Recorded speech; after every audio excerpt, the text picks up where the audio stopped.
Imagine standing at the edge of an absolute impossibility. I mean, an obstacle so massive, every single instinct in your body is just screaming at you to turn back. Well, welcome to today's Explainer. Today, we're unpacking a fascinating historical and spiritual text about facing down impossible odds. We're going to look at a deeply powerful narrative from the book of Joshua, chapter 4, to see exactly how this text uses a simple act of remembrance from thousands of years ago as a blueprint for navigating our most difficult crisis today. Let's dive right in. So the crucial question we really need to ask is this. What do you actually do when the river overflows? Because look, we all face these moments, right? Maybe right now you're staring down a sudden career shift or a terrifying health crisis, or maybe financial pressures that just feel like floodwaters rising all around you. The source material we're examining today uses the historical flood of the Jordan River as a profoundly brilliant metaphor for these exact moments of modern crisis. To truly understand the gravity of this text, we have to set the scene in Joshua 4. After years of wandering in a barren wilderness, the Israelites have finally reached the edge of the Promised Land. But there's a massive problem. The text explicitly notes that the Jordan River wasn't just flowing, it was at flood stage. It was completely overflowing its banks, violent and utterly impassable. The promise they had waited generations for was right there, but this impossible, deadly barrier stood directly in their way. Section 1. Crossing the Impossible River. Now, the sheer scale of this event is what makes it so fascinating. The text points out that 40,000 men, fully prepared for war, crossed over. To put that into perspective, we aren't talking about a small family wading through a creek for a weekend camping trip. That is enough people to pack a modern baseball stadium. This is a massive, highly coordinated movement of an entire civilization. The logistics alone are just staggering, which really emphasizes just how much courage and faith this historical crossing actually required from absolutely everyone involved. Let's break down the exact mechanics of how this went down according to the text. Step 1, God commands the priests carrying the Ark of the Covenant to step right into the raging water first.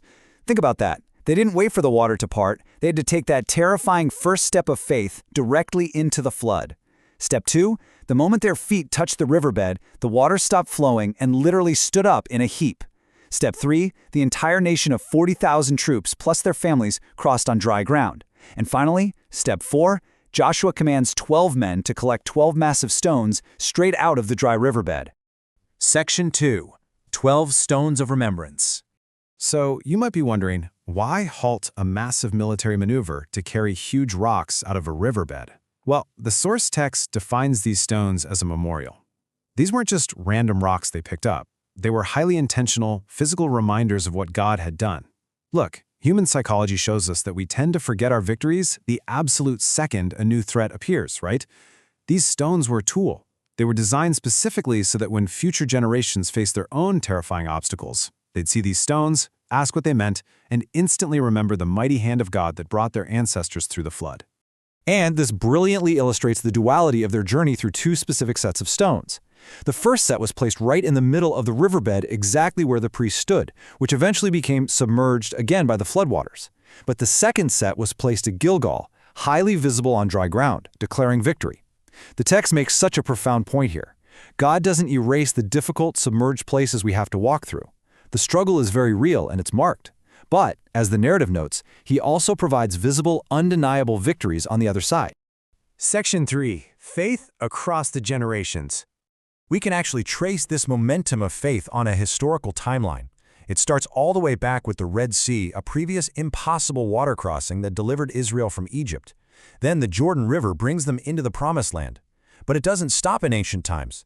The text highlights how early church leaders like Augustine of Hippo constantly pointed believers back to moments of God's past faithfulness during times of intense trial.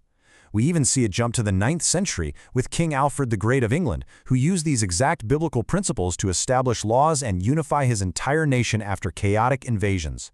Remembering is the ultimate thread that unified and strengthened them all. Section 4. Modern Stones of Faith. The source material points out how modern leaders have set up their very own memorials after crossing difficult rivers in business today. For example, in manufacturing, K.M. Mammon Mapalai built the massive tire company MRF from incredibly humble beginnings, letting his legacy of integrity and God's provision stand as his stone. In medicine, Dr. Thandeka Gankana completely integrates her faith into cancer care, using healing and compassion as a living memorial. In property development, Christian Candy has navigated massive economic pressures, marking his victories through community support. And Mark Carr founded Christian Brothers Automotive, building a highly successful franchise entirely on ethical trust in an industry that honestly often struggles with it. They crossed the floodwaters of their industries, and they absolutely left a mark for others to follow. But hey, you absolutely do not have to be a CEO to build a memorial. The source material strongly emphasizes that everyday people, teachers, engineers, factory workers, are living out this truth right now. Whether it's overcoming sudden job loss, navigating a really severe health crisis, trusting through intense financial pressures, or winning private spiritual battles behind closed doors, your personal testimony becomes a stone of encouragement. When you pass that testimony down to the next generation, you are literally giving them the courage they need to face their own flooded rivers. Section 5. Facing your own Jordan. If you are staring at an impossible obstacle right now, the central message of this text is designed to be enduring and deeply, deeply inspiring. The narrative powerfully argues that God still makes a way. The text promises its readers that the exact same power that held back the rushing waters of the Jordan River is present in major life transitions today, that He holds back the floods until His purposes are fulfilled. According to this blueprint, the difficult places aren't meant to destroy you. They are the very places where your greatest victories will be recorded.